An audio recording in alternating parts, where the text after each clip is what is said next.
अतुल भोसलेंची आमदारकी रद्द करा. ईव्हीएम मध्ये घोळ झालाय. ज्या दिवशी निकाल लागला त्या दिवशी ईव्हीएम ची बॅटरी जास्त चार्ज होती. महाराष्ट्राचे माजी मुख्यमंत्री आणि कराड दक्षिण विधानसभेचे माजी आमदार पृथ्वीराज चव्हाण यांनी मुंबई उच्च न्यायालयात दाखल केलेली ही याचिका. खरं तर विधानसभा निवडणुकीचा निकाल लागला आणि महाविकास आघाडीच्या नेत्यांनी ईव्हीएमच्या नावानं ओरडायला सुरुवात केली. विधानसभेत पृथ्वीराज चव्हाण, बाळासाहेब थोरात, धीरज देशमुख यांच्यासारख्या दिग्गज नेत्यांच्या होम पिचवरच पराभव झाल्यानं नक्कीच ईव्हीएम मध्ये काहीतरी घोळ दिसतोय असं म्हणत काही नेत्यांनी कोर्टाचे दरवाजे सुद्धा ठोठवले. यात पृथ्वीराज चव्हाण यांचा देखील समावेश आहे.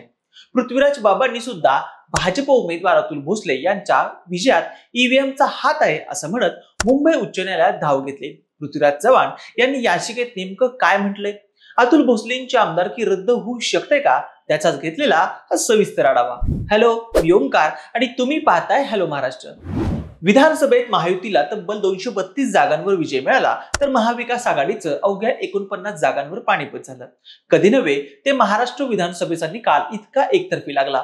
पृथ्वीराज चव्हाण, बाळासाहेब थोरात, धीरज देशमुख, राजेश टोपे यांच्यासारख्या बड्या नेत्यांना पहिल्यांदाच पराभवाचं तोंड बघावं लागलं आणि महाराष्ट्राच्या राजकारणात एकच खळबळ उडाली.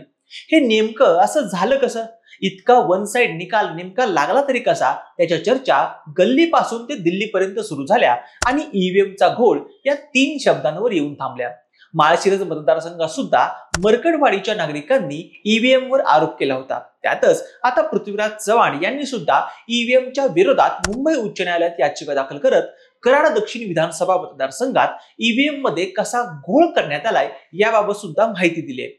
पृथ्वीराज चव्हाण यांनी दाखल केलेल्या याचिकेवर निकाला दिवशी ईव्हीएमची बॅटरी जास्त चार्ज होती. मतदान आणि मतमोजणी प्रक्रियेत अनेक बाबी चुकीच्या होत्या. भारतीय लोकशाही ही मुक्त आणि निपक्ष निवडणूक प्रक्रियेमुळे टिकून आहे. परंतु नुकत्याच पार पडलेल्या विधानसभा निवडणुकीत विविध पातळींवर अनियमितता आढळून आली असाही दावा पृथ्वीराज चव्हाण यांनी केलाय.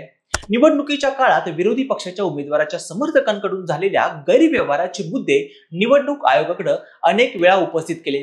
तथापि या मुद्द्यांची योग्य पडताळणी केली गेली नाहीये किंवा ते गांभीर्याने घेतले गेले नाहीत. परिणामी निवडणूक प्रक्रिया मुक्त आणि निपक्ष वातावरणात झाली नाही असाही दावा पृथ्वीराज चव्हाण यांनी याचिकेत केला आहे.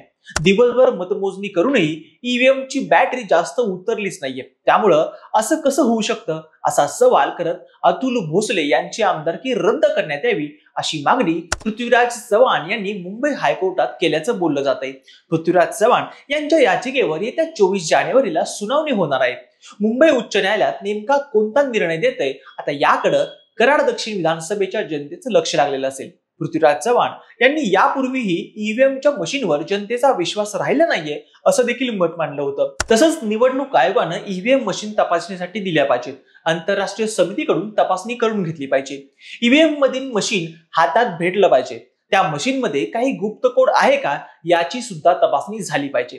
जागतिक तज्ञाकडून त्याची तपासणी झाली पाहिजे. शिवाय सत्य बाहेर येणार नाही असं त्यांनी यापूर्वी देखील म्हटलं आहे. दुसरीकडे कराड दक्षिण विधानसभा मतदारसंघात दरवेळीप्रमाणे यंदाही हाय व्होल्टेज लढत बघायला मिळाली.